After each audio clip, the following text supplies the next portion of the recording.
আল্লাহ পাক তার প্রতি রহম করুন যে আমার এই কথাগুলোকে অন্যের কাছে পৌঁছে দিবে।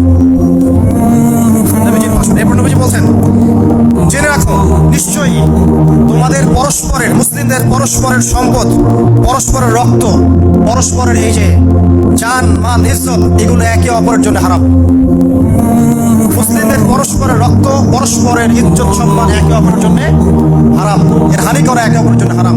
ঠিক যেমন আজকের এই দিন হারাম, এই শহর হারাম, এই মাস হারাম।